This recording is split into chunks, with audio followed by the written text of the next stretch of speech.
Three, two.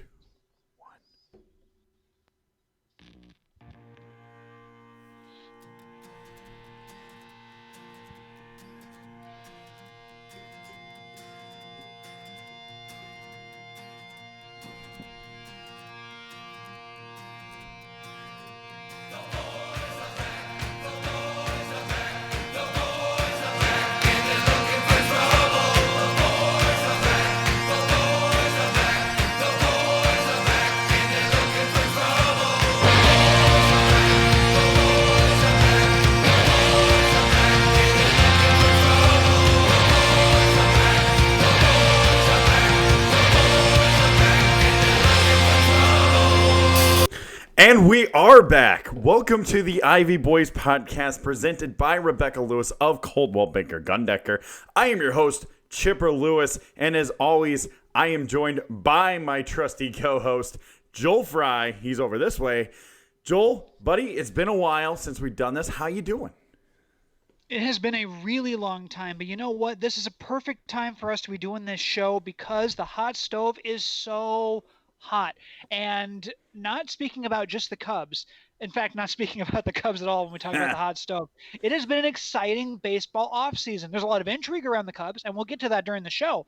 But, you have to almost remove yourself as a Cubs fan and just look at baseball overall and realize this is the healthiest offseason we've had before the beginning of the next year, calendar year, in quite some time. And that's really exciting for the sport. Easily, I was going to say that. Yeah, absolutely. It is the most exciting winter meetings we've had since what, 2016? Safe to say? Probably.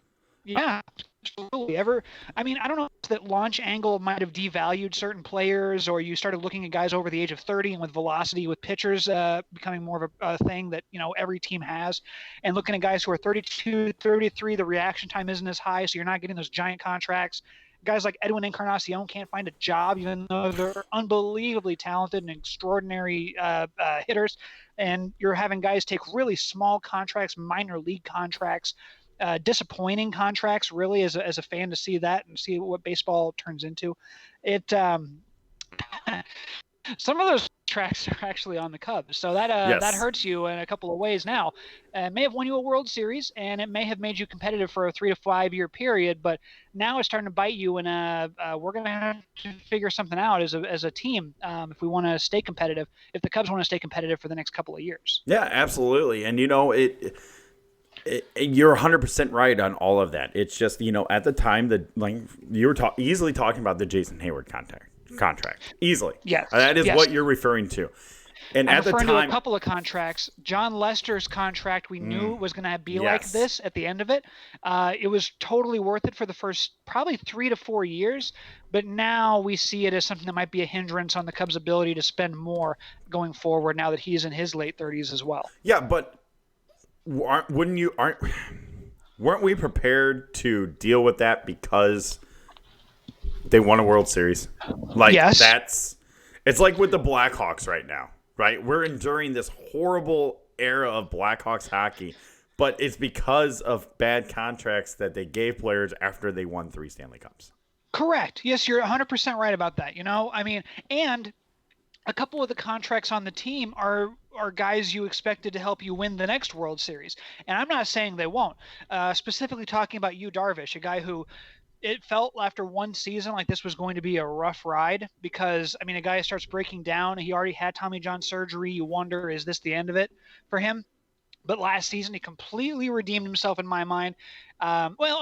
He 75% redeemed himself. A complete redemption would be if he is walking off the mound after 7 2/3 innings in Wrigley Field chanting his name because he just threw a 13 strikeout, 0-run performance in Game 6 of the NLCS. That's redemptive right there.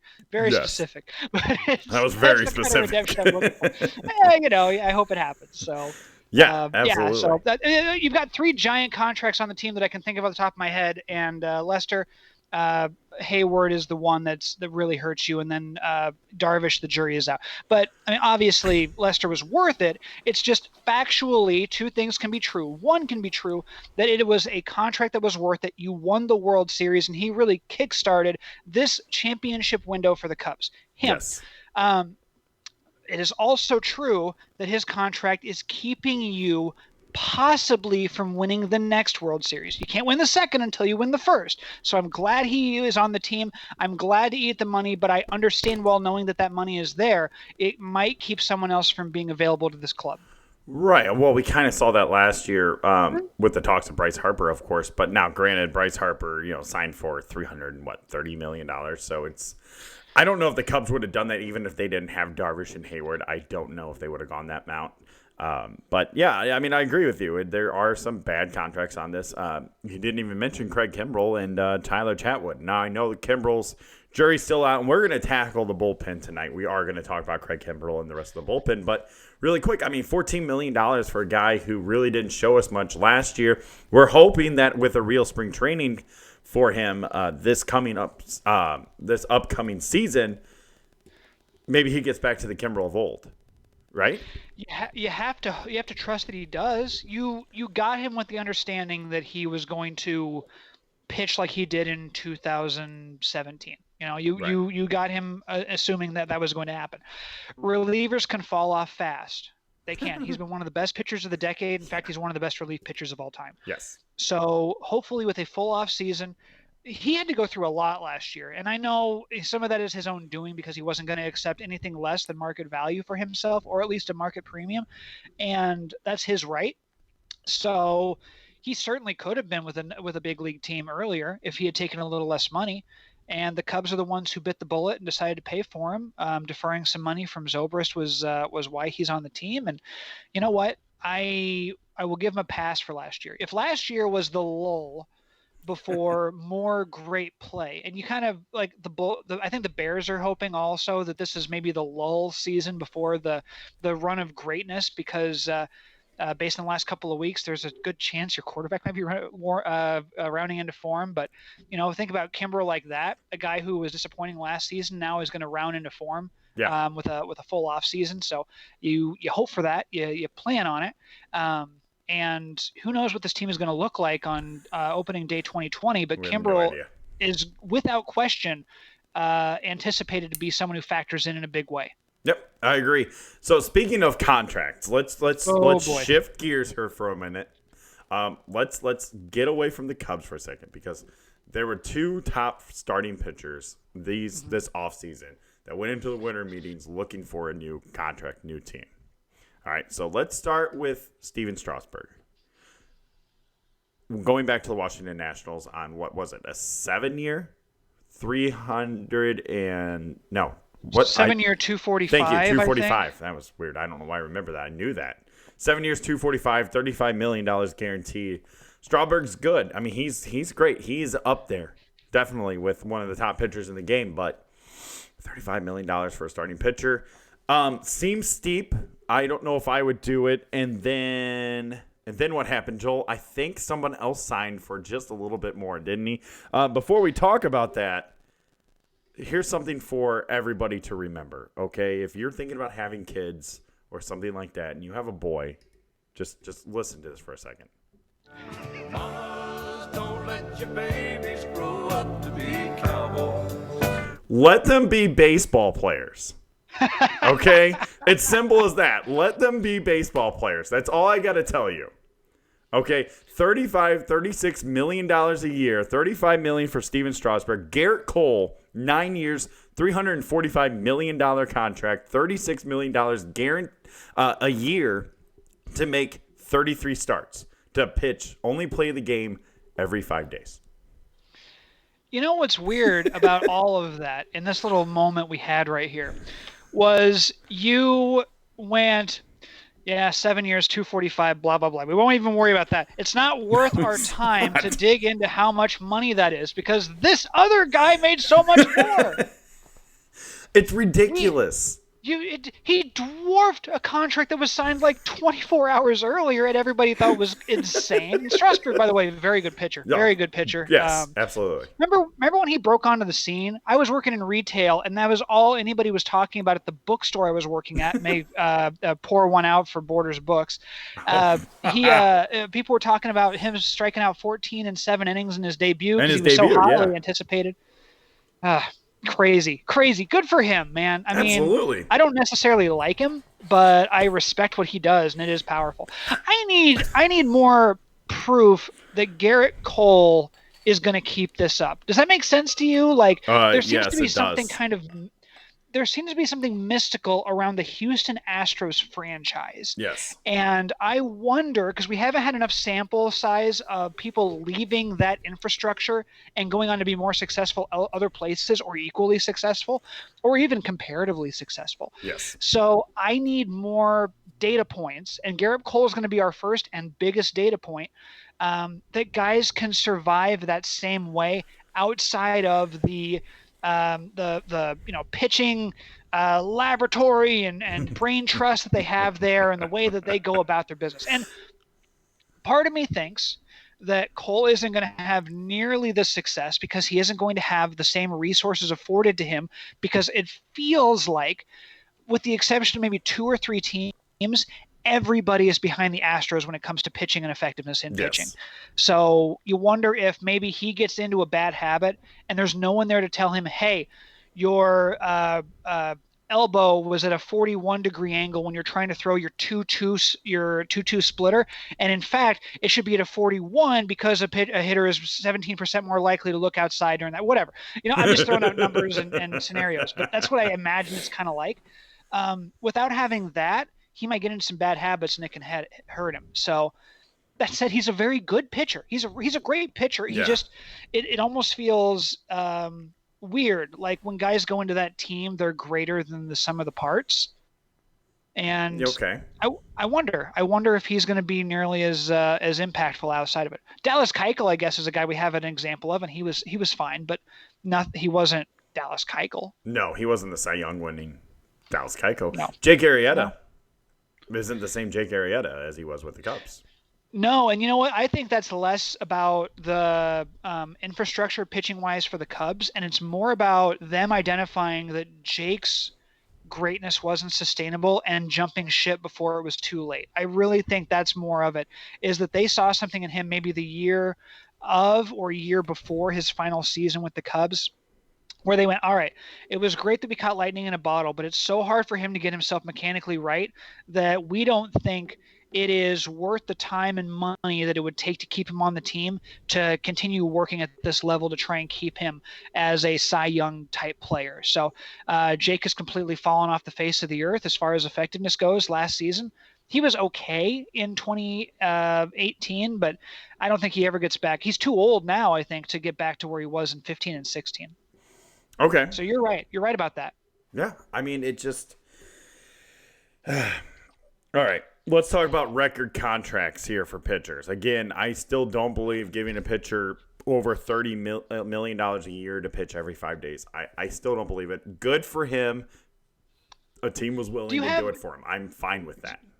Do you have the top pitching contracts in front of you? I'd love to go down like the top 10 and see how many of them are good investments. I don't have it in front of me, but I think I can do it off the top of my head.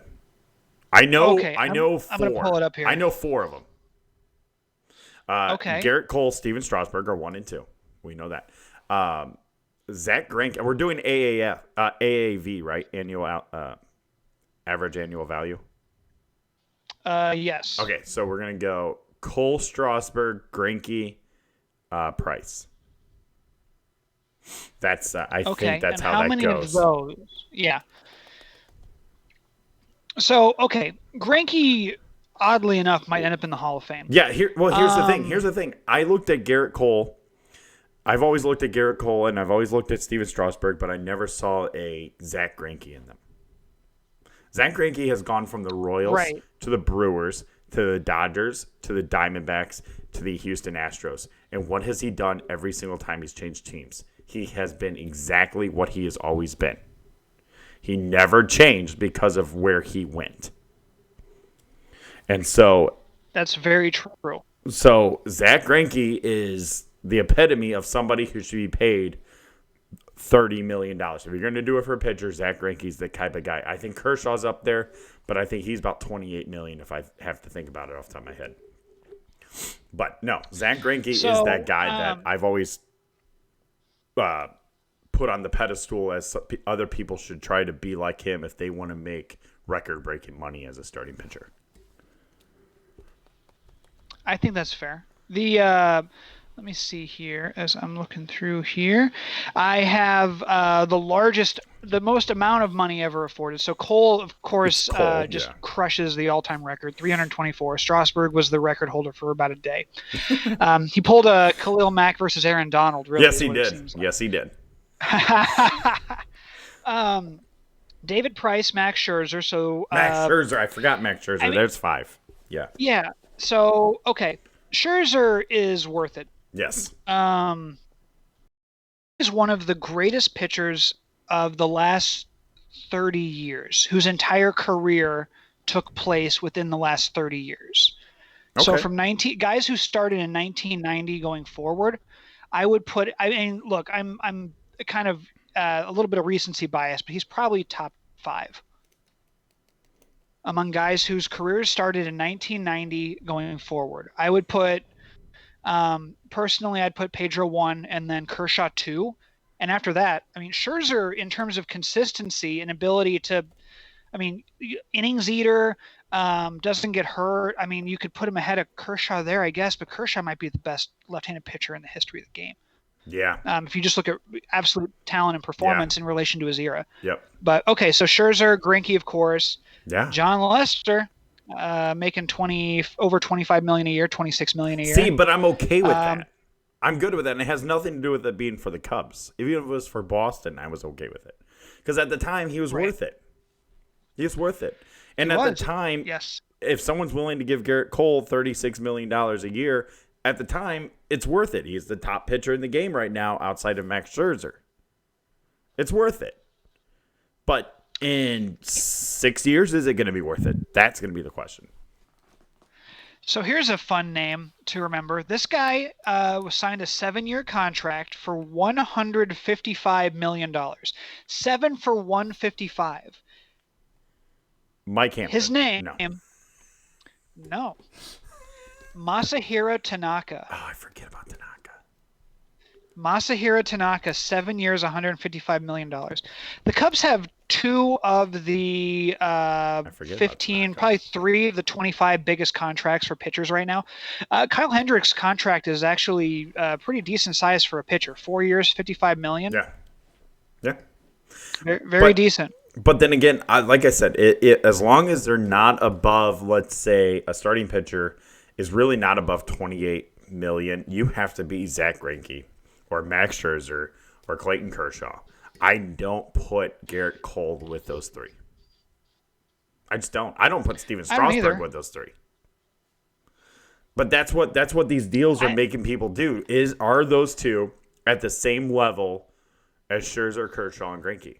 And I'm talking about Kershaw and Greinke in their prime when they were making the $31 million for Greinke and $28 million for Kershaw.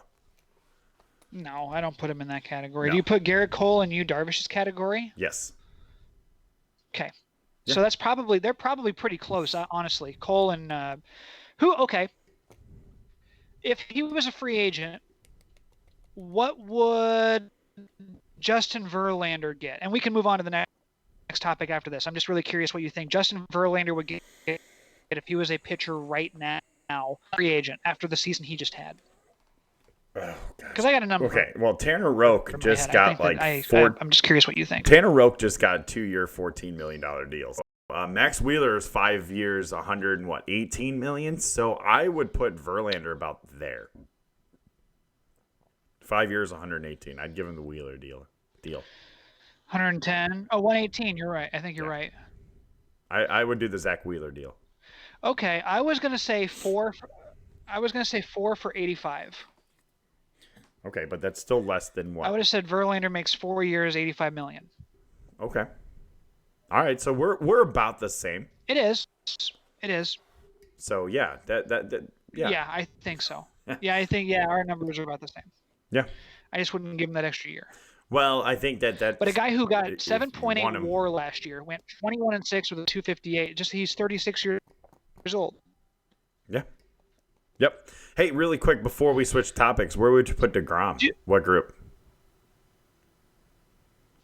DeGrom. Well, his deal is pretty good right now. Actually, he's going to be. I think his number might be a bargain. I think he makes like 6 for 135 or something. I mean, what DeGrom, category would you put him? That we you were got to talking. put him as one. You got to put him in the top group, right? I mean, just because he doesn't give very many wins, I honestly think that he gets jobbed because of that, which is weird in 2019. But I would say he's top 7, 8 pitchers in baseball. Is he better than Garrett Cole? Probably. Now, okay, so better. What are you going by with better? Game 7 of the World Series, who's on the bump for you or what? Yeah. I mean, that's the catalyst, isn't it? That's the measuring point. But then again, I wouldn't put Kershaw there. Right? I wouldn't put him ahead of certain guys. I mean, my number one guy, if I need to win Game 7 of the World Series, is going to be Max Scherzer. Yeah. Yeah. Yeah. 2 is going to be Justin Verlander. It's Scherzer and then Verlander, but he's like, it's like a huge gap. It's not even close. It is. And then Blake Snell, of course, my number 3. Of course. So honestly, I might put Madison Bumgarner up Jake there. Dorsey. I mean, Jake or Dorsey. Now we start going in reputation, but Bumgarner I think would be my 3 just because of his reputation. Yep. All right. Well, that was fun. I think DeGrom is pretty far down there. That's weird. It's weird. I think he's hurt because of his team, but at the same time, would you put Tim Lincecum when he won his back-to-back Cy Youngs? Would you want him on the mound in Game 7 of the World Series? No. I don't think so. And I think I'd put DeGrom there. I think I'd put DeGrom in the Lincecum category, like when he was, he was winning Cy Youngs, but I'd rather have King Felix on the mound for Game 7. So, yeah, he's like the modern Tim Lincecum without the underrated without the wind-up. Most underrated starting pitcher when he was in his prime, Felix Hernandez. Because he played in Seattle. I think so. That guy was unhittable when he was in his prime. Unhittable. It's not even funny. And he won a Cy Young and he was underrated. Yeah. Yeah. Because he played in Seattle. It's simple as that. One of a kind. Yeah, he was amazing. Oh gosh, he was so good. So fun to watch. Okay, so let's at 19 he was so good. Yeah. Let's move on. Still winter meetings. Of course, now getting back to the Cubs. We're circling back. This is the Ivy Boys podcast presented by Rebecca Lewis of Coldwell Banker Gundecker, 314-369-9680, RebeccaSellsDreams.com. All right, so we're circling back to the Cubs.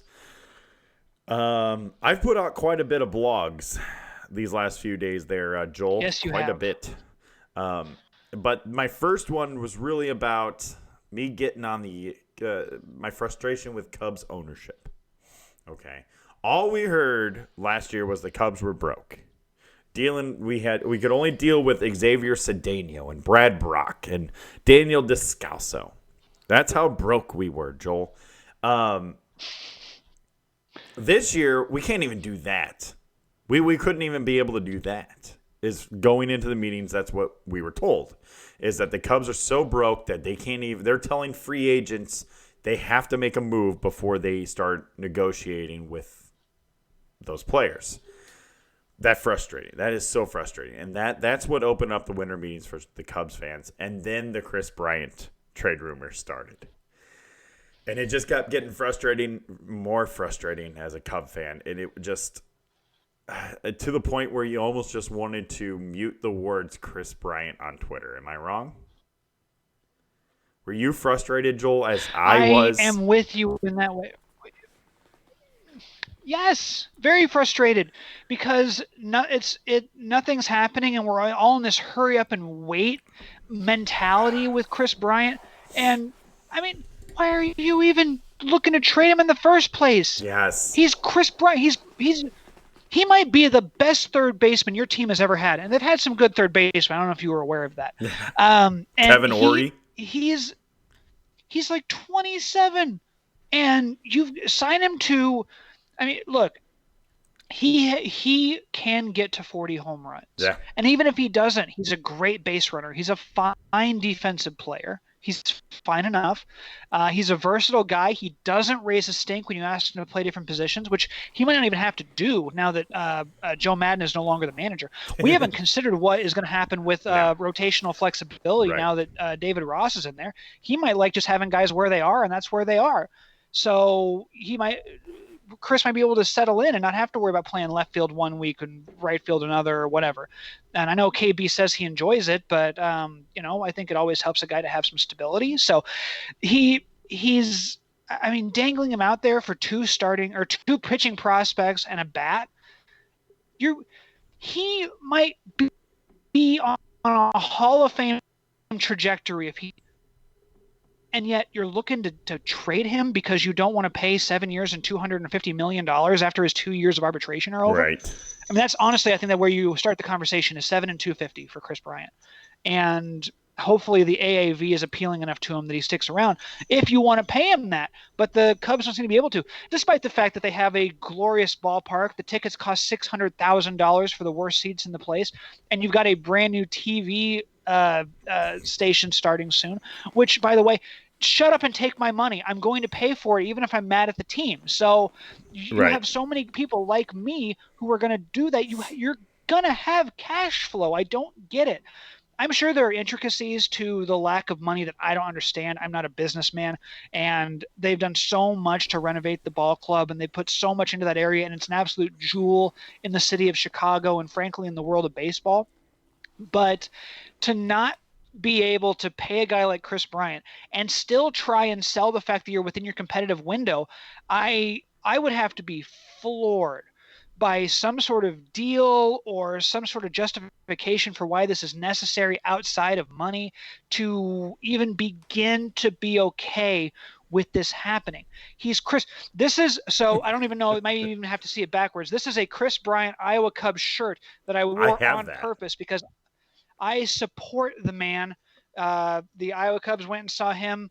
I've told the story on the podcast before that we went to the most heavily attended game in the history of the Iowa Cubs. 14,500 people in a stadium that holds 12,000.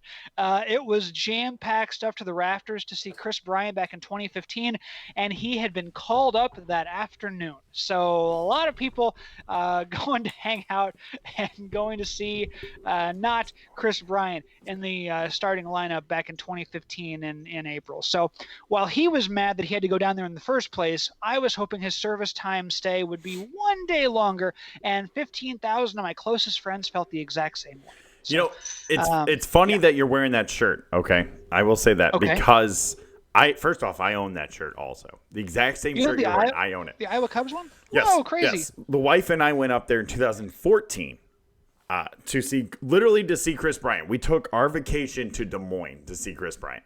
That's what we did. They were playing the Memphis Redbirds, of course.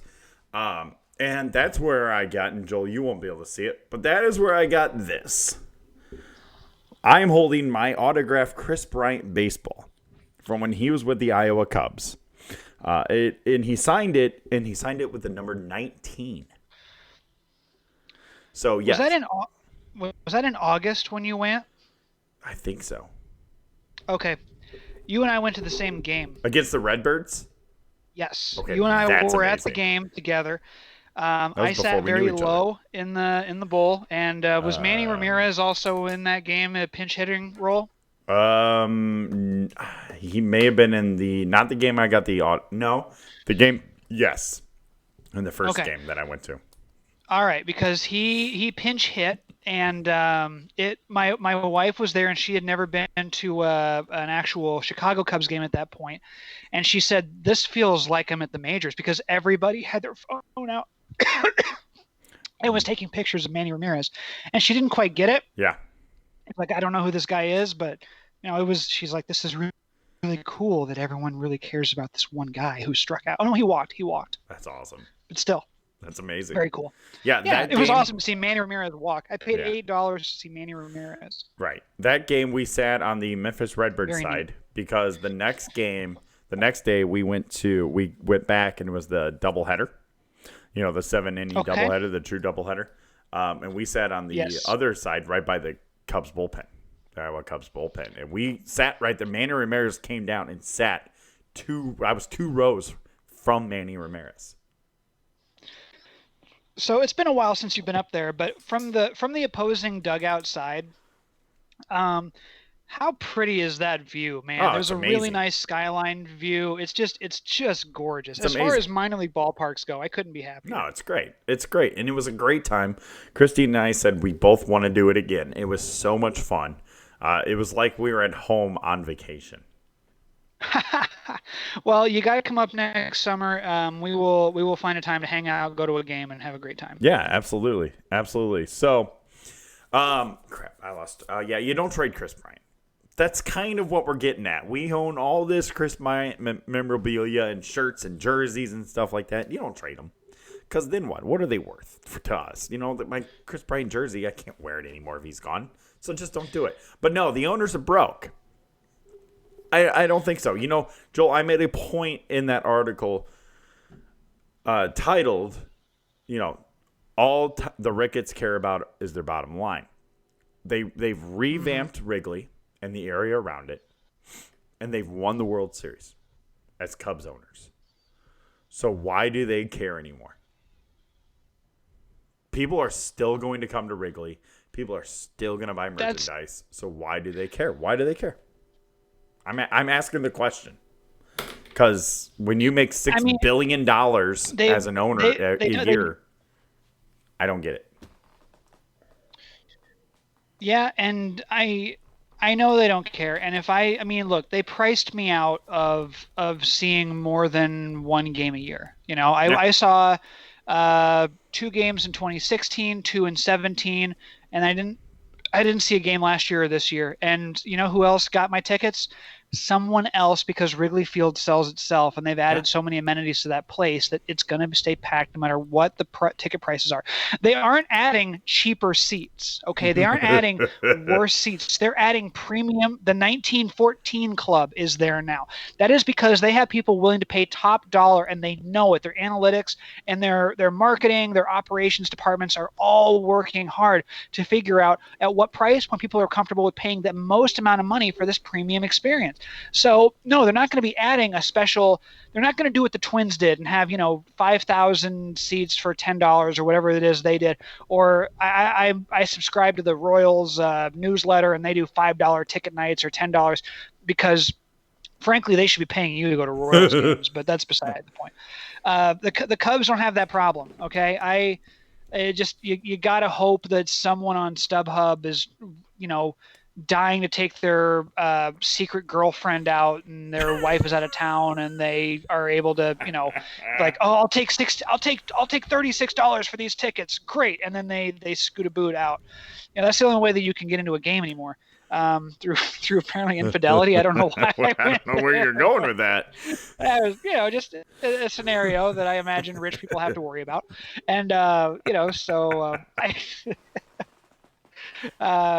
that's it anymore. I mean, I didn't go, but you know what? They didn't miss my money. They found someone else's money, and that person enjoyed the game. So they don't care. They don't care about us. I don't know if I would care if I honestly was in their situation after winning the World Series. Before the World Yes, Series, they care. You care a lot. But you know what? Their legacy is secured. They were the guy. This is the family that owned the team that won the World Series in 2016. No matter what happens for the next 30 years, in 50 years, it is still going to be a fact that they were the family that owned the team when they won the World Series. So that's never going to be taken away from them. And now, as they're maximizing their bottom line, as you so accurately and acutely put in your article, that I don't know. I hope that it starts to matter again. Maybe after the TV network begins showing dollar sign, cash flow in the black, then they'll care again. I have no idea. I have no clue what'll make them care again, aside from people not going to Wrigley Field. And I Which can't won't even tell you happen. to do that because people have like, you know who. Yes, you're hurting the Ricketts if you don't go to Wrigley Field or take your kid to Wrigley Field because it's too expensive. You're also hurting your kid. Yep. I want to take my kids to Wrigley Field. Man, I took them Yeah. back in 17. They had the time of their life. And I want to do it again when they get older and they can continue to make more memories. And I'm going to find a way to make it happen. I don't care what the tickets cost. And I hope that if you're watching this and you have kids, that you don't care either. Take them to a game. Don't worry about that. And try and make a statement to the Ricketts, because you'll never get that moment back. So yeah, it's a tough situation to be in, but don't boycott the team and not go to a game, because seeing that Ivy and everything about that ballpark is worth it. Yeah, well put. Well put. I mean, you pretty And it much. hurts, by the way. It does hurts hurt. that's the reality. It does. It does hurt. It sucks. And the last thing I'm gonna say about it is, prove us wrong. Prove us wrong. Right? Simple as that. Don't trade Chris Bryant. Give him an extension. Sign Anthony Rizzo. Sign Javi Baez. I'm not asking them to sign Wilson Contreras or re-up John Lester for 2 more years or Albert Almora Jr. I'm literally talking the core players, the players that should be here for their whole career. 3 guys. I'm not even talking Kyle Schwarber. I'm talking 3 guys. You re-up on 3 guys, and you are set for another 5 to 6 years. Yeah, I mean, I'd be talking about Kyle Schwarber. No, I know, me. But I me. would not. I'm not gonna. Yes, I do. You know me, man. I'm not putting him in the group of those other 3, of Rizzo, Bryant, and Baez, because he's second tier, but the top of the second tier. So here's the thing about Rizzo, and I know that the Cubs are not going to extend Rizzo right now, and he might be mad about it, and I get it, and you don't want to make a guy who is the face of your franchise mad. And as famous as Javi Baez is nationally, Anthony Rizzo is the heart and soul of your franchise. He is the guy in that clubhouse. And I mean, Lester can't be because he's a pitcher. And frankly, the guy who was the guy of your clubhouse, oddly enough, is coming back to manage. So who knows how that dynamic's going to look. He might challenge Rizzo to be a greater leader. Who knows? That'd be cool. Yeah, it would be really cool. But what I was getting to was, he is more beloved. However, if I look at the next 5 years, who is going to add more value to my club? Is it going to be Anthony Rizzo, or is it going to be Kyle Schwarber if I keep him on the club? And I think it's going to be Kyle Schwarber over the next 5 years. I mean, Rizzo's 32. No, he's not. He's not 32. But he's old enough to where he might be 30 or 31, so he might be 32 next year. I mean, you're not going to get as much value out of him, especially at first base, as you will out of Kyle Schwarber if what we saw in the second half of the season is indicative of how his 2020 is going to look. And hopefully his 2021, 22, 20, up until he's 35 years old and retiring with 406 career home runs or whatever. So, and don't say that's impossible. He already has over 100. Yeah. So yeah. I don't know, man. I'm not there as far as Rizzo being more valuable tangibly in a baseball sense than Kyle Schwarber. If you talk about locker room and clubhouse, Rizzo, keep him. But I think some of that's just more of a sentimental thing, like Ernie Banks being with the team in 1970 or something. It's like his best years. I don't know. I can't finish that sentence because I'm not convinced that Rizzo's best years are behind him. He hit 293 with 27 homers last year. Like he does every year.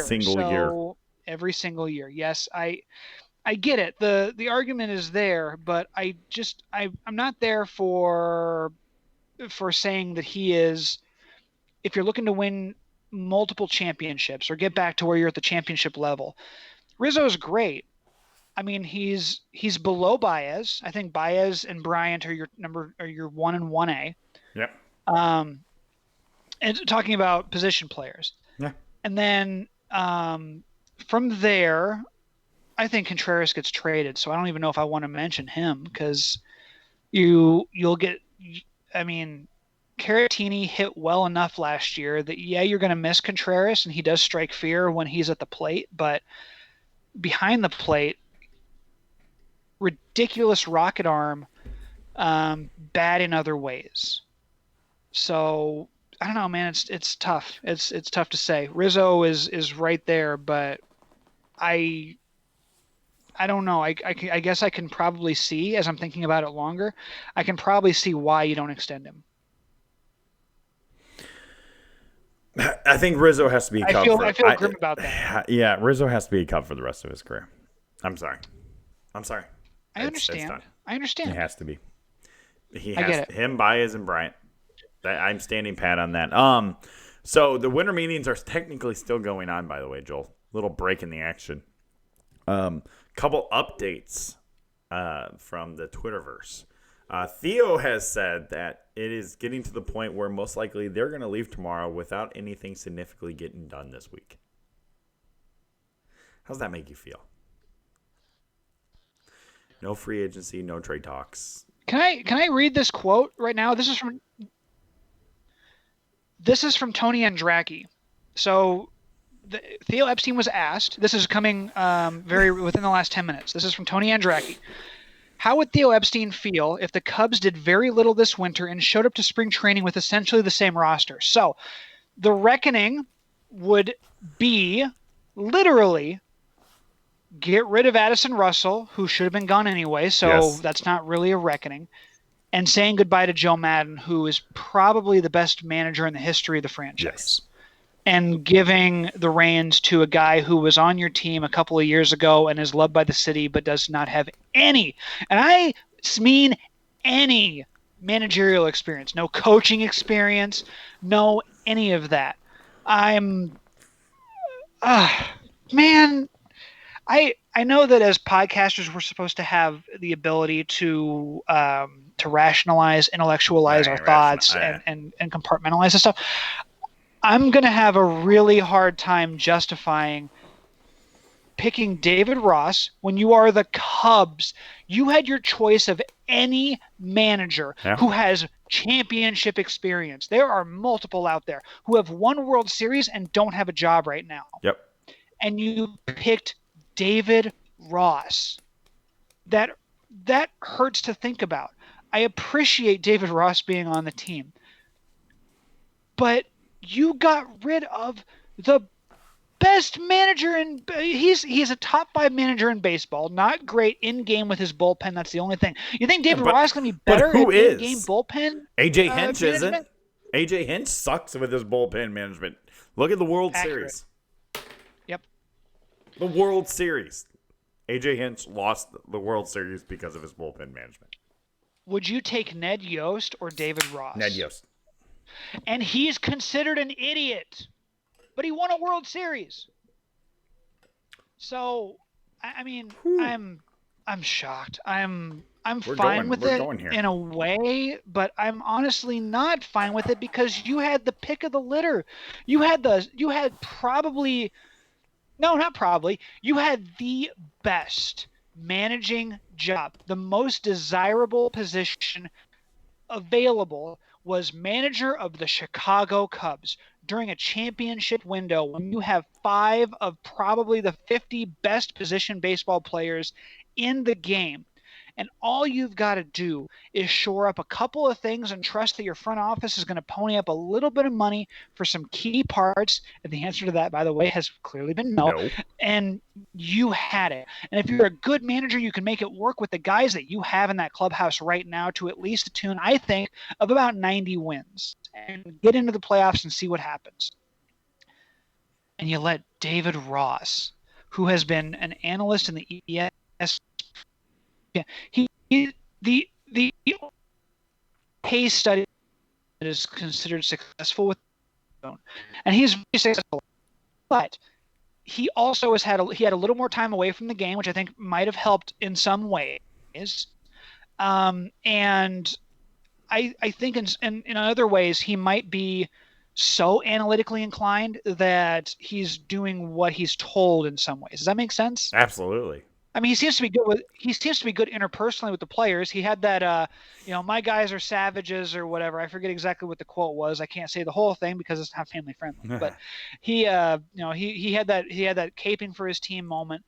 And who knows? I hope I'm wrong, man. I hope that David Ross is a savant with the bullpen and an absolute genius and doing a great job with everything. But I mean, if the Cubs make it to the playoffs, if they win a pennant, it's not going to be because David Ross is their manager. And if they don't make it to the playoffs, it's more likely that the Cubs don't make the playoffs because David Ross is their manager than they do make the playoffs because he's their manager. If they make the playoffs, it won't be because of him, as I just said. If they don't, it may be because of him. I don't want a manager like that. Joel, take Yes, a drink. Just take a drink. No, I'll take a drink. You need it. You need it. I had a small drink because I'm still mad about this.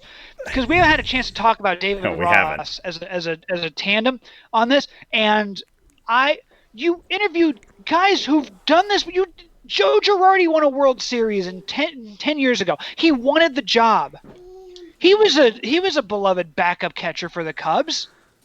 I mean, all you gotta do is who else? You gonna get Scott Service? He was a manager for a little while, not a very good one, but he has more experience than David Ross. I give the job to Scott Service before I would give it to David Ross. Yeah, the Cubs have no shortage of backup catchers in their history who are now managers. It's crazy, and frankly, that seems to be one of the qualifications. It's like knowing Sean McVay in the NFL. I was a backup catcher for the Cubs. Great. Here's $2 million a year in a roster. Go enjoy yourself, and hopefully you win some games. So, I don't know, man. It just seems to make no sense whatsoever. And I'm going to let you talk now because I've taken up all the air in my damn room. That's okay. I by the way, I have visitors right now. I just want to point that out. So you might hear Aubrey here. She's talking to me. So hi, Bree. We're live right now, but we have a visitor. That's all right. No, it's fine. I'm glad that. Man, come on! I got 4 daughters. What are you talking about? I'm happy to let her take some time. The wife has forgotten that we were live. That's no big deal. That's all okay. right. That's all right. Hi, Mrs. Lewis. Little light side of this thing. By the way, I'm scrapping the player development category because we're going down this path. This is happening. Oh, here I'll handle it. It's no, hold on. Can I just say one thing about player development? Yes, go ahead. It has sucked. All right, we're done. There you go. I'm good. It sucked. Yeah, okay. It sucked. We like the new moves. Bad. We like going to pitching oriented. I'm fine with that. Let's move on. Okay. So, yes. I mean, I agree with you. I do. I'm going to ask you a question. One question, and then I will continue talking. I just want a yes or no answer. Or not really. I just want to give me the name. Okay. Would you have taken Mike Matheny over David Ross?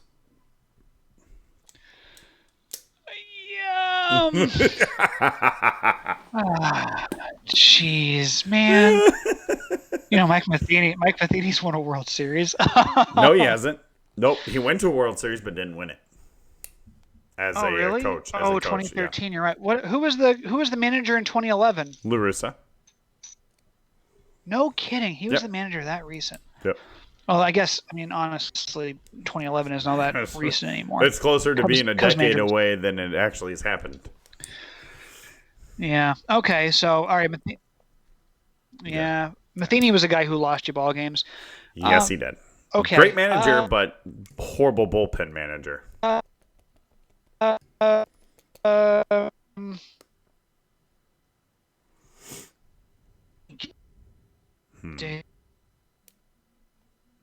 Yeah, we lost you there for a second. Guys who are currently managers, who are literally currently managers, that means Mike Matheny too.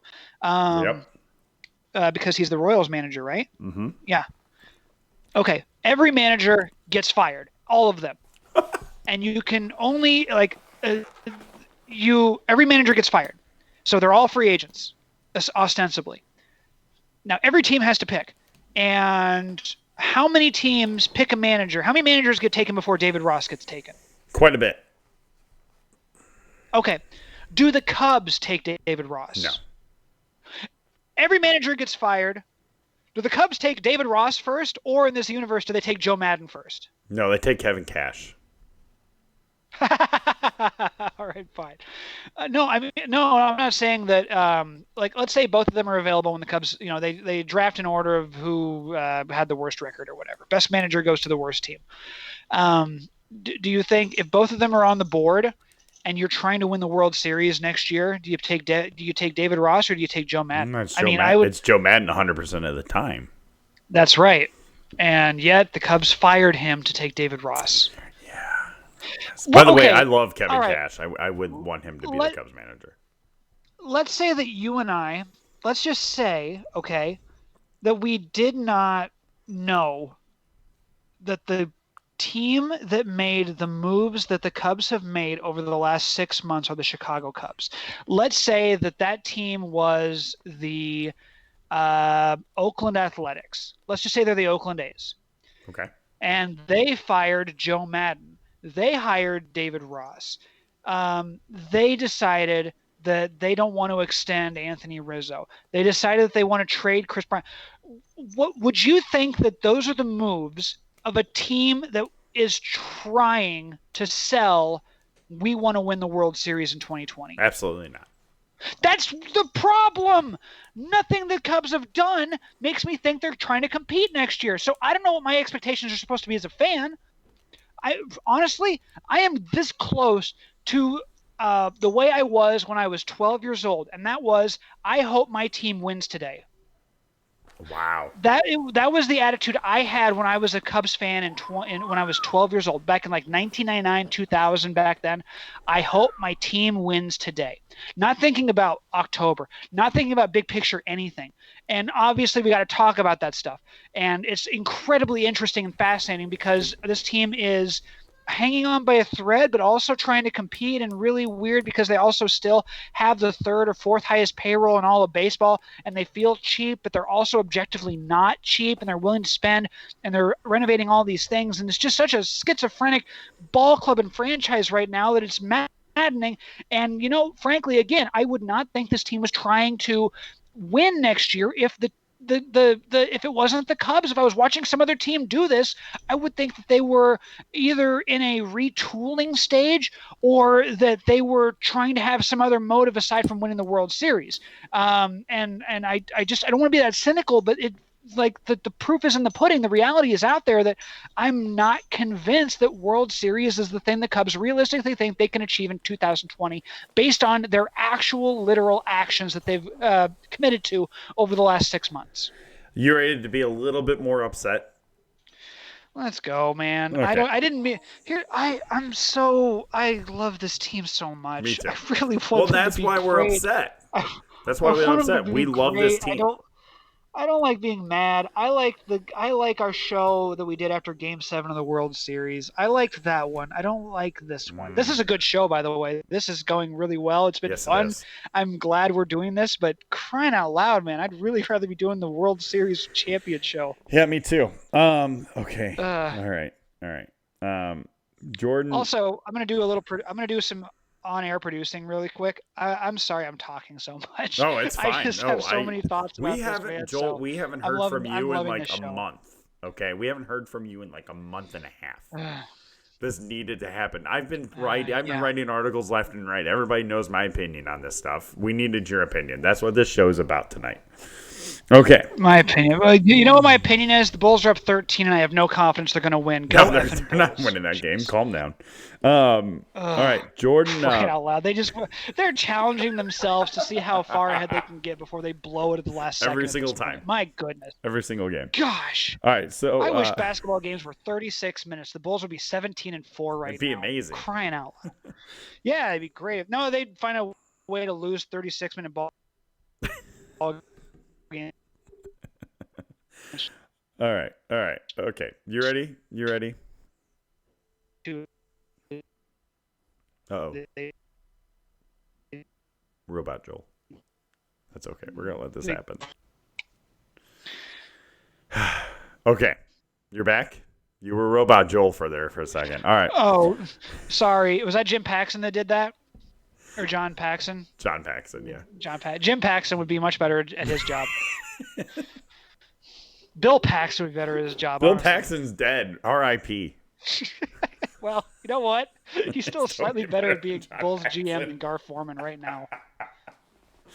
Oh, good times. Okay, Jordan Bastian. I can't say his last name. Jordan Bastion. Bastion. Thank you. Yes, tweeted former out. Indians beat writer. You ready to be upset? There have been reports that the Cubs have met with reps of outfielder Shogo Akiyama. He's limited right now by a fracture in right foot.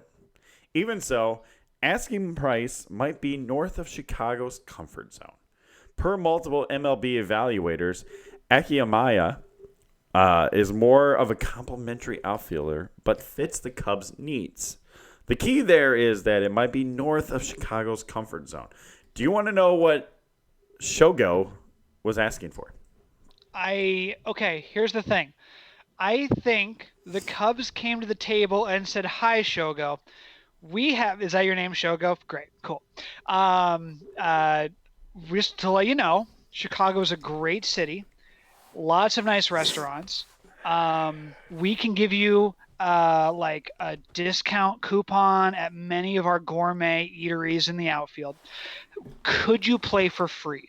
And he said no. And they said, "Well, we have wasted a plane ride. We are so sorry. We will show ourselves out." Well, he's So, okay, in what's San the asking Diego. price? He's in San Diego. So they did meet with him. Oh, good. They couldn't even fly to him. They couldn't afford that.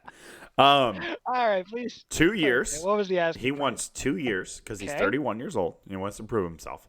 2 years, All right. $10 million. I'm guessing 45 million. 10. 10.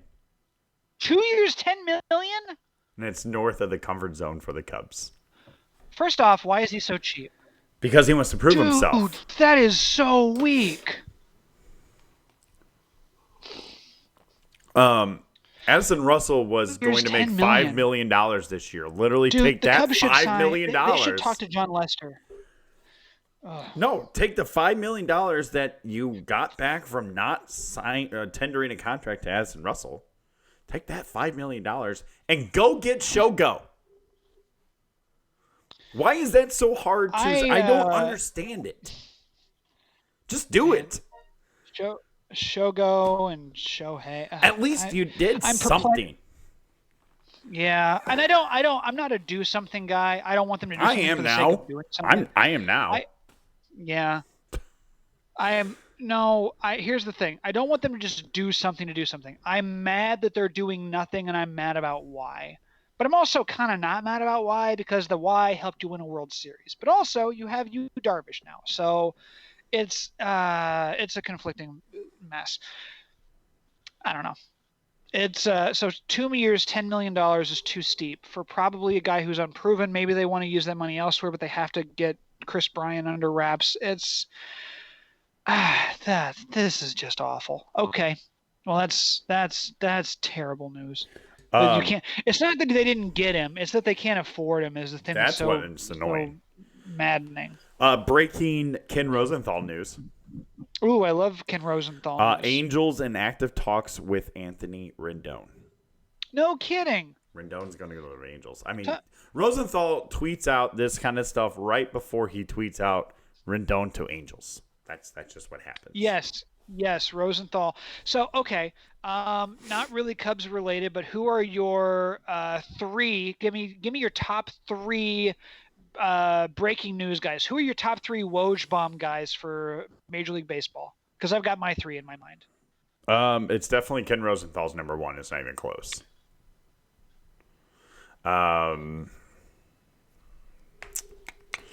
And then I would have to go as I scroll down Twitter and try to figure this one out. John Morosi he's pretty good. He's pretty good. And then He's really good. So hang on. My third one. okay. I'm torn.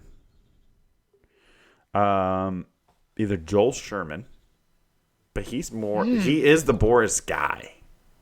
He's kind of the Boris guy. Yes. So you know what? No, I am going Joel Sherman because of that. Right there. Okay.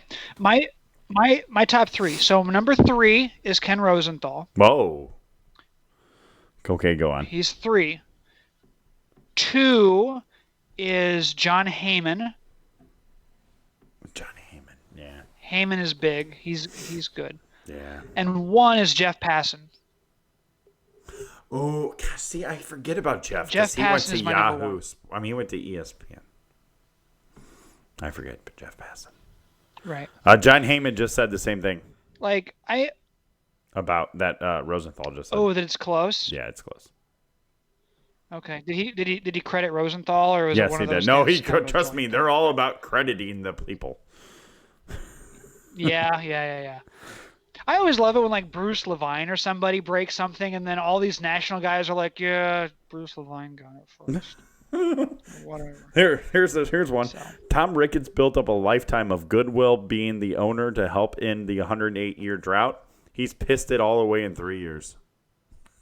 who wrote that? I don't want to tell you. Oh, is it you? No, okay, so it's Charles the Cat.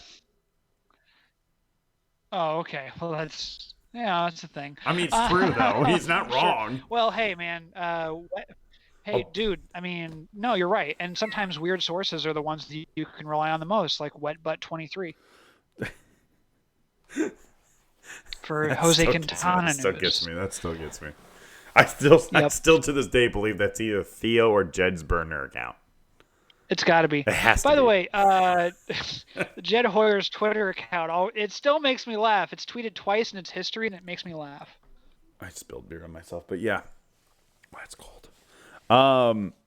Yeah. So, gosh. So Rendon to the Angels. So if the Cubs are really going to trade Chris Bryant, where's Chris Bryant go then? So you have here are your choices. By the way, the Phillies, the Nationals, or the Braves. That's it.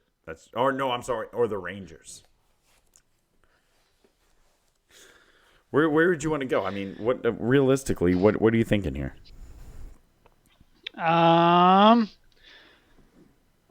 mean, I'd want to go to the Phillies. I'd want to hang out with my friend Bryce Harper. I'm I mean, not asking everybody. where if you're Chris Okay, Bryant. so I'm asking as where a do you want Cubs him to go fan- as a prospect, like people coming back. Oh. Sorry, I thought you meant like if you're Chris Bryant, where do you want to get traded? No, sorry.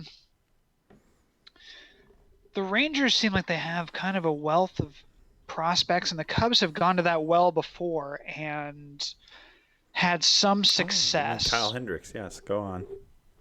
Yes, and Carl Edwards. Remember when he was good and with the team? No, I don't. Uh, You hold your tongue. You helped the Cubs win a World Series. That's just tough, man. my Yeah. choice is the Braves because if you can get Max Fried for it, it's fine. I'm fine with that. I'm fine. Okay. It has to be Max though. It has to. Otherwise, it's not good. Look, you can't Right. replace Chris Bryant. All of a sudden, you trade Chris Bryant, the Cubs are in the market for a third baseman. Right? They're right there with the other teams that didn't get Rendon, Donaldson, or Chris Bryant. They're right there with them. I don't understand it. Doesn't make sense. You're literally going to trade somebody away and make yourself have a need that you don't have to do. He's not going to win his grievance because an arbitrator is not going to change the way baseball has gone on for years, just like that with Well, not only one that, player. It was That's not gonna collectively happen. bargained. It was collectively bargained. Right, an This was arbitra- agreed upon. It was agreed to. Just go to your next CBA and say this thing that happened can't happen anymore, or else we will strike. And that's fine. And- I want them to do that. I'm okay with No. that. But an arbitrator is not going to change baseball with one guy. I agree. He's not going to be a trailblazer in that way. Look, Chris Bryant is going to. I mean, he's going to be historically significant for a few different reasons, and this is going to be one of them because he's the first guy to really raise a major stink about the service time rule. And also, he was probably, in my mind, he was the first guy who everyone went, "Oh, well, this is BS." So, he's going to have his place in history for this, but he's not going to win this case. He's going to be the big reason why the CBA gets rebargained with this part of it not being an issue anymore. You have to do away with the service time, but also make the whole, if he goes to this point at 7, but if at 12:01 on this day, he's in team control for 7 years. If it's 11:59 the day before, he's in team control for 6 years. They'll just make it 7 years, call it good. Arbitration years, everything, make a lot of money that way. Players make a lot of money that way. And, do away with the service time thing so you can get up there and, start playing some ball right out of spring training. But Yeah. I think it was smart what the White Sox did with Eloy Jimenez is that they sent him to a giant extension before they even had to worry about the 7 more than 6. I know that they jerked him around in 2018 and didn't bring him up, but once they brought him up, they didn't keep him in the minors for 2 weeks. They signed him to a big extension and got him on the opening day roster. That's the way you should do it. Tampa Bay Rays made that cool. Okay, they did that with Evan Longoria. They That's were true. doing that That's before true. anybody else was doing that. Signing him the Yes. extension before they played a major league game. And the Phillies went crazy. They sent a AA guy to a log contract. So they just went, well, we have a lot of confidence, or we've been drinking a lot of Jaeger, and now we really feel good about this. Yes, they do. Yes, they do. Was it the Phillies? I hope I'm not wrong about that. Who are you talking about? The AA player who got signed to an extension without any. He was the lowest. Here, what AA player signed to extension? Let's see here. Oh, nope, it was the Mariners, which is still bananas. 6-year, $24 million. Signed a AA player to a deal. This happened 2 weeks ago. I didn't see that. Mariners organization. It's something, man. 6 years, $24 million for extension for a player at the AA level, and his contract could max out in the $50 million range. Well, I mean, theoretically, the Cubs did that with a AAA player, David Bodie. Yes, and Scott Kingery was the guy who I was thinking of. I was thinking of Scott Kingery for the Phillies, and I misplaced where I was thinking. So it's Evan White of the Mariners. My apologies. Evan White of the Mariners? Evan White of the Mariners, AA player, got an extension, 6 years, $24 million. Oh, wow. There we go. There we go. I just don't get it. I'm so frustrated that I'm glad that we're talking about something else right now. Yep. Well, we should drink. We should drink. It's been over an hour, but I have like half a beer left. I'm not going to lie to you because this really got me going. It's just so frustrating. This is all so frustrating. The fact that you're going to leave the winter meetings, you know what? Let's drink. Let's drink first. I don't have the music queued up. That sounded like the Seven Dwarfs, but that's okay. All right, Joel. That was odd. Yeah. Yes, thank you. La la la la la. Sing a drinking What is song. that from? That's more. What's that from? That's the Smurfs. It is the Smurfs. Smurfs. Thank you. I said the Dwarfs, but that was the Smurfs. Why did that come up? That was weird. Very okay. Well, hey, whatever. We got our booze. You're drinking Miller Lite. Yeah, I'm going this. This had to go down easier. I'm going Miller Okay. Lite. Joel, you're going something absolutely crazy tonight. This is it's a mixed drink, so I hope no one calls the the environmental or whatever CDA or what it is. This is not pure whiskey. This is flaming hot whiskey. It's a cinnamon whiskey. Prairie Fire is what it's called. Prairie Fire whiskey and 7-Up. You can tell from the color that it is not all that much 7-Up, but it is still in there. Legally, this is not pure whiskey, so I'm going to go for it. I love this stuff. It's really good. Joel, I'm not going to lie to you. That right there, you describing that drink has given me heartburn. It's great, man. What is it? It smells really good. It tastes really good. It smells like Big Red. And see, right there, heartburn. Heartburn's happening right now. That's fine. Hey, man, whatever, man. It's quite delicious. So let's I'm go also for it. like 56 years old. If anybody did not know that. Yeah, you're right. Yeah, no, your 6-track CD changer, which already makes you old that you have one of those, has like Bing Crosby and like guys like that in there. What's the Sirius XM crap? All right. All right, let's do this. All right. Here's to what looks like to be a very long baseball season coming up. All right. Well, I guess go Cubs. Watch them go 25-6 again. Don't do that to me. All right, go Cubs, go.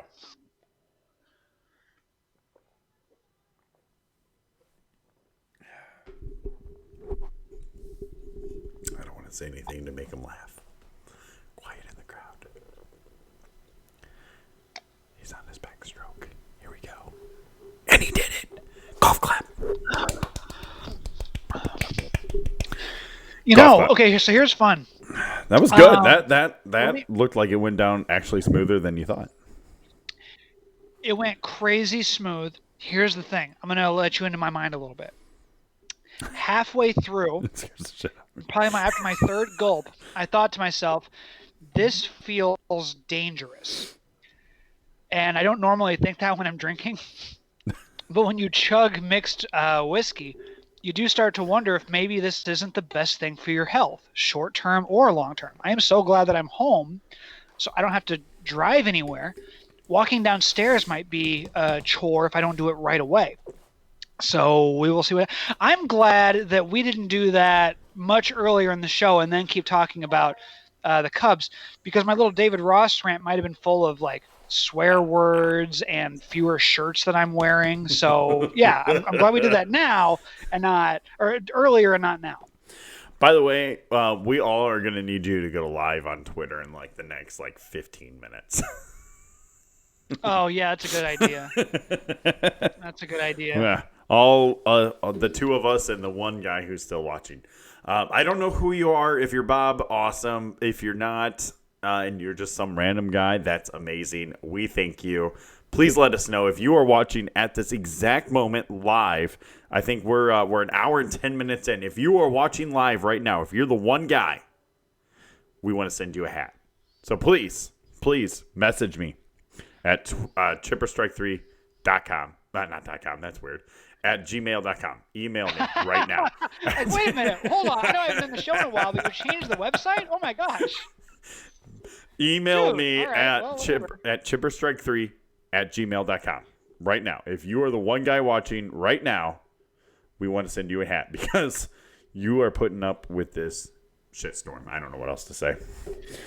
It was fun, man. Yeah, it is. I didn't do the ad. By the way, if you don't want to strike out and selling your home, contact the MVP Realtor of the St. Louis area. Should have done this when we had 14 people watching. Rebecca Lewis with Coldwell Banker Gundecker can answer all your questions related to selling your home fast. Her detailed marketing plan will outline her impressive online presence. Man, I just got a reply, by the way, from the guy who was watching, so I need his. Yeah. Hey, okay. That's great. Send that hat. Yes, list includes contractors, painters, home cleaning, and home staging service. You know the drill here. I don't need to do this. Jordan, you're watching. Jordan, the SMH guy. I really don't know who you are, but we appreciate you watching. You know Rebecca Lewis is the best real estate agent there is around. If you need to contact her, it is 314-369-9680 or RebeccaSellsStreets.com. She's a no-nonsense realtor, Joel. I'm sorry. I believe it. And I know she doesn't stand for that nonsense. Nope. You're not going to go to an open house and in the closet there's 4 dogs playing poker with 2 drunk clowns. That'd be nonsense. She doesn't go for that. She is a no-nonsense realtor. Yes, exactly.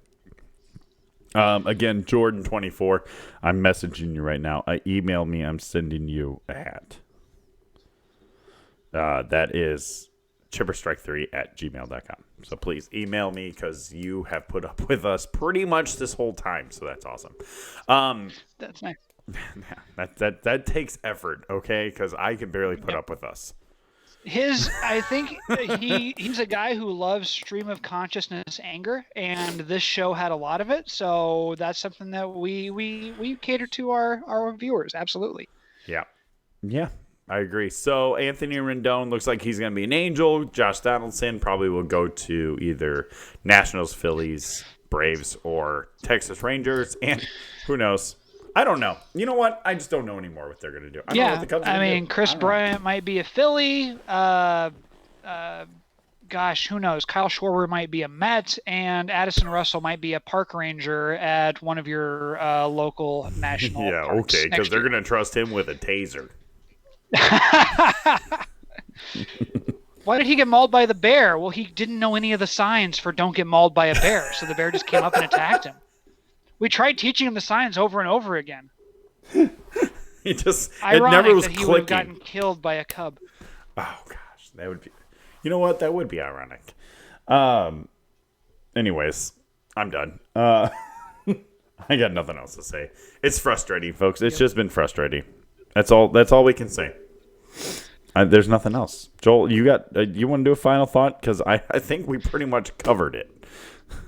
Look, I don't want to leave on a bad note because Okay. yes, there was a lot of negative. You know what? This for was you. tonight. This was us being perplexed by what has actually happened. We haven't looked at anything hopeful, and I don't know what there is hopeful right now. So honestly, this idea of mine to have a final thought that was optimistic, Horrible idea. I've just logicked myself Wait, out of wait, it. wait. Yeah, if it doesn't Wait. work. I have one. I have one. There's Okay. always Yep. the Rule 5 draft tomorrow. There's always the Rule 5 draft. You never know. You could find a gym in there. Probably not. I'm not going to lie to you. I'm so glad this show is ending. Me I'm too. so glad this is almost Is over. that If where we're going we're to the at right- Rule that's 5 where we're at draft now. for some potential optimism, I don't want to be in that headspace. I don't either. Okay, so here's one good thing. Okay. The starting rotation. So good. By the way, good for Cole Hamels. Congratulations, getting a nice contract. Happy for you. The bullpen. So, is there anybody who you look at in the Cubs rotation, whether it be in the minors, in the bullpen, who you go, that might be a serviceable number 5? I liked the way Tyler Chatwood threw the ball last year, and if he can stay consistent, he can get you 5 or 6 innings a night. And I feel good about that every 5 days throwing Tyler Chatwood out there right now. I'm going to go. I never thought I'd be there, but I know. am. I'm going to go 2 other players than Tyler Chatwood because I agree with you, and he better be a starter if we're paying him $13 million. That's fair. Yeah, you're right. I'll give you 2 other names. Okay. Alec Mills, obviously, Oh, I wish. and Dwayne Underwood Jr. So you're done with Dylan Maples as a potential starter? Yes. Dylan Maples is a 7th inning guy right now, and he has to prove that this year. He's got to get his pitches under control.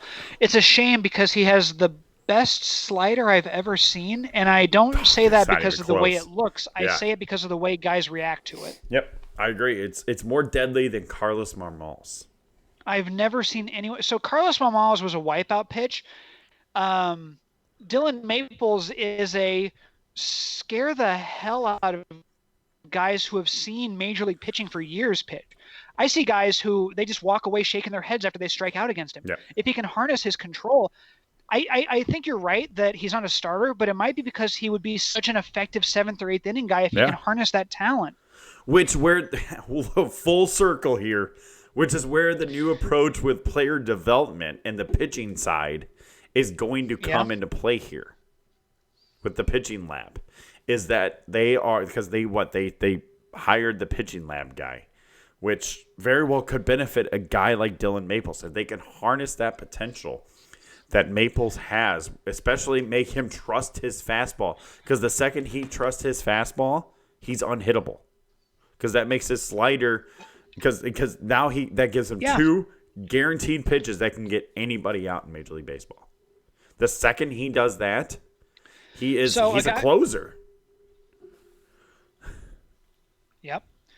Another guy who I think you should give at least a chance in spring training and see what happens is Adbert Alzolay, because you know what? He was impressive in a couple of starts. He was bad other times, but that's the kind of thing you get with a midseason call-up. So if you get Alzolay on the right path, I feel good about that too. So, I mean, you've got your top 4. You've got your ace has to be Yu Darvish. He's paid ace money, and he is a guy who pitched like an ace the second half of the season. Love him as an ace. So you got him 1. You've got Hendricks 2, probably Quintana 3. He pitched okay last year. He was up and down, but he's not getting any younger. That's what hurts the Cubs. Right. Do you trade him? So $11.5 million? That's so team friendly. I would almost say who would want him, but with that kind of money, I mean, you might find somebody who's trying to compete in a bad division. Like, you know who would be really Quintana would be really good for? The Cleveland Indians, a team that can probably win a weak AL Central, maybe even the Twins. Like maybe put him on the Twins and have him be their 4 or 5. I don't know if you can get anybody for him with the Twins, but there's somebody in the AL Central. It just feels like that's an objectively weak division. Neither the Indians or the Twins could. I got it. Take I it, fixed even though our the outfield. Twins kind of ran away with it. Jose Quintana What's for that? Jorge Soler. It's a horrible Jorge joke. Soler. It's a horrible joke. Yeah. Horrible joke. Yeah. No, it's okay. I've been drinking too much. So here's the thing about Soler is that yes, he hit a lot of home runs, but it came at the cost of a 235 batting average. So if you can't be happy with Kyle Schwarber in 2018, you can't be happy with Jorge Soler in 2019. Right. Right. That is true. So I forgot where I was. Player development and yeah. Cubs have traded away a lot of Thank their you. young, good talent. I'm you. glad they got rid of guys like Jamer Candelario, but also, you know what, Gleyber Torres has been pretty good. But he won you a World Series, so I mean, I would trade Gleyber Torres for a World Series 10 times out of 100% of the time, we are not doing that tonight. No. Oh, we just did it, and we both are in agreement that that was a great move. That was almost scary. You almost scared me there. I can't tell you how many World Series Gleyber Torres has helped the Gleyber Torres has helped the Cubs win more World Series than the Yankees, and he's played for the Yankees for 3 years. That's right. That's right. And who's to say that he's going to help? They just signed Garrett Cole. Who's to say that he's going to help them next year, anyways, when they win the World Series?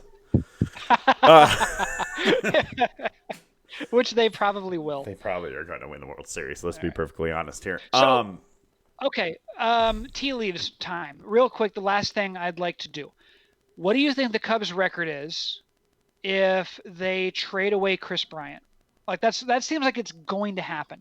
The rest of the team stays intact, and they trade away Chris Bryant, and that's the only thing they do this offseason. What is the Cubs' record in 2020? I have a number in my head, and it's going to make me vomit, but I want you to tell me what you think.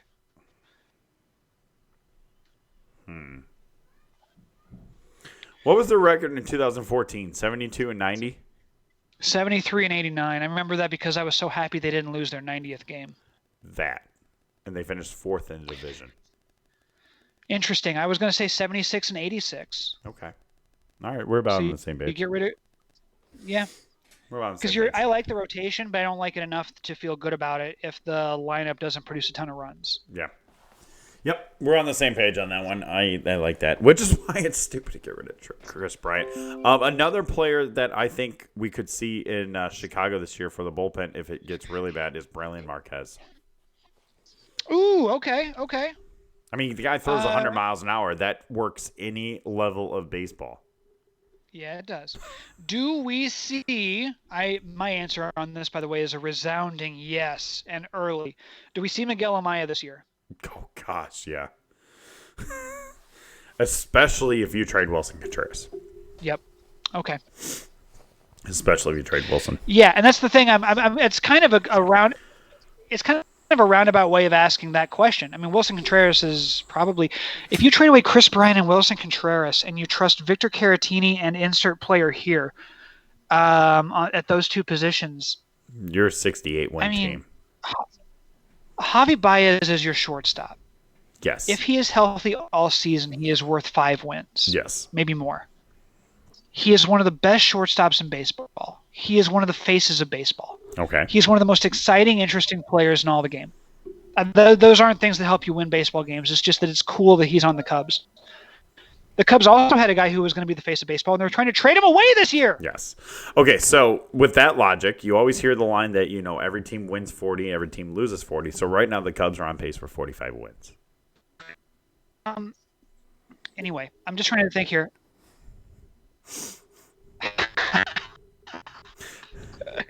I'm so curious now who's going to be the third baseman if he's gone. I guess you have to see who gets traded. If they trade like Chris Bryant for Justin Turner and one pitching prospect to the Dodgers, I don't know if I feel that bad about Justin Turner aside from that hated stupid dick face.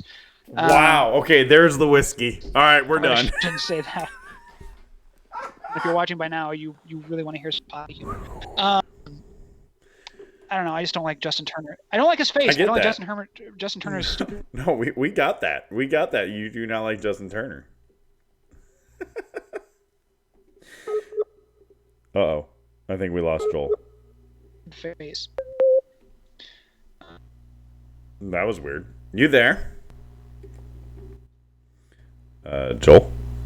Yes, I'm here. Oh, hey, Mazel Tov. We lost you there for a second. There was a weird noise coming from...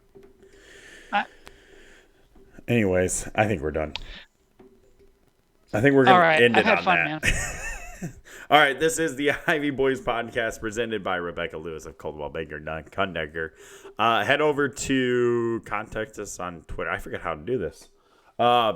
Check us out on Twitter at the Ivy Boys. Contact me on Twitter at ChipperStrike3, just the number 3, the Cubs fan of ASTL. Contact Joel on Twitter at Fry Sports Radio. Facebook, head over there. The Ivy Boys, of course. Head over to the website, ivyboys.com, where you can see all these great articles that we talked about today. Man, the guy who wrote that is awesome at it. So definitely check that out. Joel, do you have an article coming? I can't believe I have to ask you that because I'm the one who's been writing, which is amazing. And that's fine. I love writing now all of a sudden. But Joel, you got one coming? Like crazy.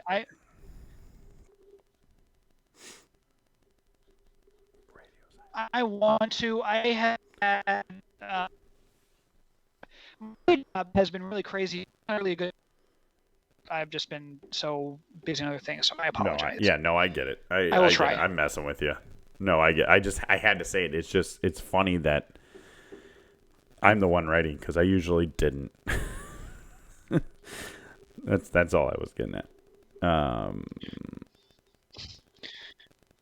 right. Anyways. Well, nice job on your articles. Thank you for writing. Thank you. Anyways, check it out there on the website. Again, like and subscribe to this YouTube page. We need subscribers and followers to get sponsors. But then again, if they watch this episode, who's going to want to sponsor us anymore? But that's okay. That's not true. Hey, right now, let's talk about something, okay? Let's find a game next year where we can do a live broadcast during the game that people can just kind of have their phones on and we watch the game and we talk about it. Okay. Just one game. Let's see how it works. 3 hours. We can definitely. We're coming up. We're halfway there now. So this is no problem. You get Joel full of whiskey and me full of Miller Lite. Anything can happen. Okay. By the way, Zach Levine, 35 points tonight. He has hit all 7 of his 3-point attempts. They're still going to lose. I know we're a Cubs podcast, but we just love us some Chicago sports. So. They're still going to lose. I don't want to tell you. Bears are going to win this Sunday, by the way. And their playoff hopes are still going to be highly alive. They're going to lose. They're not going to lose. Damn it. I really hope the Bears win this week. They're going to win. I love the fact that, here's the thing, okay? Over the last 2 seasons, one of the top 5 winningest quarterbacks in the entire NFL has been Mitch Trubisky. He's 18-8. That's not even, right? He is one of the winningest quarterbacks in the league, and he is the most criticized and scrutinized. Now, here's the thing. I'm not one of those Bears fans who is going to blindly cape for the guy. I know factually he has had some very bad games. He has also had a few historically good games. Some games where if you look in the history of the NFL and you look and you go, who else has done exactly this thing? It's rare, and the people who have done it are incredible. Yes. So his ceiling, I get it. I get why you go for that guy. His ceiling is incredibly high.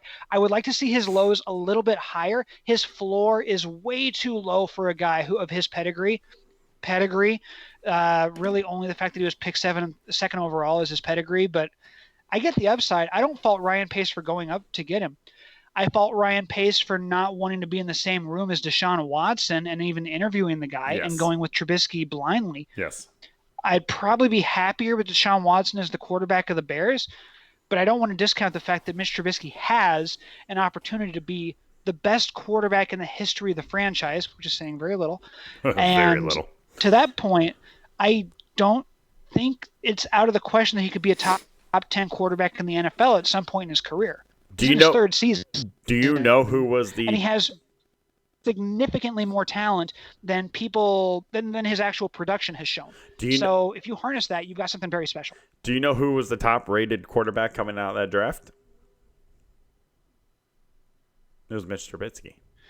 It was Trubisky, right? Yeah, it was Trubisky. Yeah. It wasn't Watson. It wasn't Mahomes. Not by Pro Pro Football Football. Focus had him the Yep. highest rated. Yep. Also, USA Today had him the highest rated. Matt Miller, NFL Draft Scout, had him in the highest rated. He was a Trubisky guy. A lot of people did. Yep. It was not a shock. The shock was you went up to get him. If he had been taken 2 by the Niners, you could have taken someone else at 3, and it was entirely likely that Trubisky would have been there at 3. So really, in a vacuum, not a bad decision to take him in with your first pick, Yep. and make him the first overall quarterback taken. Not a bad decision. I agree. But trading up to get him when your options, if he gets taken, are Deshaun Watson, which was a great choice no matter what, and Patrick Mahomes, who was a wild card. I don't hold his performances against the Bears like, oh, look what you could have had. No one could have predicted. No one saw that coming. No one saw that coming. That is not fair. But what Deshaun Watson has done, you could have predicted that. You could have thrown that into a simulator and gone, oh, that's a reasonable performance for this guy based on his intangibles, his overall grading, and his experience in college, his upside, everything. I could see that happening. So, I mean, look, the 2017 NFL Draft had 3 quarterbacks taken in the first round who threw for 3,000 yards and at least 20 touchdowns. I would love to find how many drafts had the same 3 guys throw for 3,000 yards and 20 touchdowns and all make the playoffs in their second season. It might go down as one of the 3, if not the greatest, one of the 3 best quarterback drafts in the history of professional football. It's definitely the best quarterback draft since the Eli, Phillip Rivers, Ben Roethlisberger draft. Yes, and those 3 guys did not, I don't think, throw for 3,000 yards in their second season. No, but they have what? Not counting Phillip Rivers, the other 2 have what? 4 Super Bowls between them. 4 Super Bowls, 0 MVPs, by the way, which is crazy. Neither here nor there. But none of them have ever won an MVP. And I mean, yeah, you're talking about 3 guys who have thrown for over 50,000 career yards and et cetera. I look more at the '83 NFL draft and try and compare this group to that. Okay. Because if Mitch Trubisky ends up being Jim Kelly, that's not a bad thing. Awesome. Awesome, man. It's not a bad thing. Because I did this. This is a Cubs podcast. We want to do a Bears podcast, and let's do a Bears podcast real quick, just for a couple of minutes. Yeah, that's fine. Look at every single. Okay, so from '83 to 1998, which is when all of those guys were playing. Jim Kelly retired a couple of years before. After every single season, ask yourself, independent of what happens in the future, ask yourself, who won that draft? 84 through 1990, without question, the Miami Dolphins won that draft. Yes. And then, about 92, 93, you start thinking, Buffalo. Maybe the Dolphins won the draft, but also the Bills might have won the draft. They've been in 3 straight Super Bowls. Oh my gosh, they've now been in 4 straight Super Bowls. It might be the Bills now. Who knows? It's either the Dolphins or the Bills. We don't know. It looks like John Elway doesn't have what it takes to be a great quarterback. He gets hurt a lot, and he doesn't really have the numbers the other 2 guys do either, so we don't know. And then up through 96, it was probably the Dolphins, and then suddenly Elway wins a Super Bowl and a second, and history will forever know that the Broncos won that draft. Yep. And for the first 12 years of the draft, without question, it did not look like the Broncos won that draft. They stuck with their guy, and history showed that it was the right thing to do. So I look at the Bears and I go, I'm not going to judge who won this draft. Honestly, off of a 50-touchdown season from one guy and consistent, very goodness, but not necessarily excellence, and a lot of cool highlight plays of him throwing the ball way down the field from the other guy. I look at another dude who, among the 3, had the highest quarterback rating last week, which is just last week, but he also had one of the highest quarterback ratings the week before, and he has 7 games in his career since 2018, over the last 2 years, 7 games, where he's completed at least 70% of his passes and thrown for 3 touchdowns, and the only 2 guys who've done it more are Drew Brees and Pat Mahomes. Yep. So calling Trubisky a bust, I think, is very Not there short-sighted. yet. We're not there yet. No. No. You got to give me Saying- at least 3 more years to get the bust title put on him. Saying that his inconsistency is infuriating and damaging to the team is true. Yes. It is. He has a very low floor. Yes. He has a very high ceiling. If he raises his floor to where Deshaun Watson's floor is, because that's what you're talking about when you talk Yes. about these guys. It's like, what's their worst? Patrick Mahomes' worst is fine. Deshaun Watson's worst is fine. Mitch Trubisky's worst is, Not fine. how did this guy get drafted? I'm not talking about first round. I'm talking about how did they let How? him in the room so he could go up and grab a damn jersey. Yeah. That's his worst. His best is, holy crap, we've got something amazing here. This guy is throwing for 300 yards and running for 80 and just making people miss and running out of the pocket and dinking and ducking and throwing these weird, crazy, accurate on-the-run passes that I haven't seen from many guys not named Aaron Rodgers before. Yep. So it's crazy that he's such a high variation guy. A lot of variation from the other two. So that's where it's infuriating for him. Yeah. No, wow. That's where I am. Yeah. Okay. I have nothing else to say about that because you have said it all, and that is awesome. By the way, I know this is a Cubs podcast, but this might be a thing. I think a lot. I think a lot about Trubisky. I think a lot about him. Yeah, we get that. I think about does he have what it takes? And I've come to the conclusion that he does have what it takes, but not often enough yet. So give him more time. And 40 games is a lot of time, but also I'm just not ready to give up on him because there are other guys, Drew Brees, for example, who started to really show something later on, and now you never could have guessed what he was now based on his first couple of years. Yeah, I agree with you. Sorry. No, you're fine. But this might be a thing sometime soon in the near future, by the way. Talking Bears on a podcast. Just throwing that out there, folks. Just a little teaser there. So, anyways, Joel, we got to wrap this up. We're over an hour and a half. Yeah. This is our longest podcast ever. I just want to point that out, folks. By far. We threw a couple of podcasts in one. Yeah, we did. I know that there is nobody watching, by the way, Joel, and that's fine. They've given up on us, even our faithful Jordan. But that's okay. He's still getting a hat. Because we started talking Bears. That's my fault. I think that probably is where it got him, but that's okay. That's okay. So if you're still listening after the math, we thank you. We thank you. And they're not usually this long, but that's okay. We had a lot to talk about. We haven't talked to each other in this format in a long, long time. It seems like. So I think since like October 1st. So like 3 months, 2-3 months. So anyways, all right, Joel, I'm done. You done? We've done our stuff again. At the Ivy Boys, at Chipper Strike 3, just the number 3, at Fry Sports Radio. Like us on Facebook, like the YouTube page, like and subscribe to the YouTube page. Also, if you're interested in being a sponsor, please contact me at chipperstrike3@gmail.com. All right, Joel. Anything else? You done? I'm done. I am good, man. I have said all my pieces. All right, guys, thanks so much for watching. We appreciate the support, and we will see you next episode.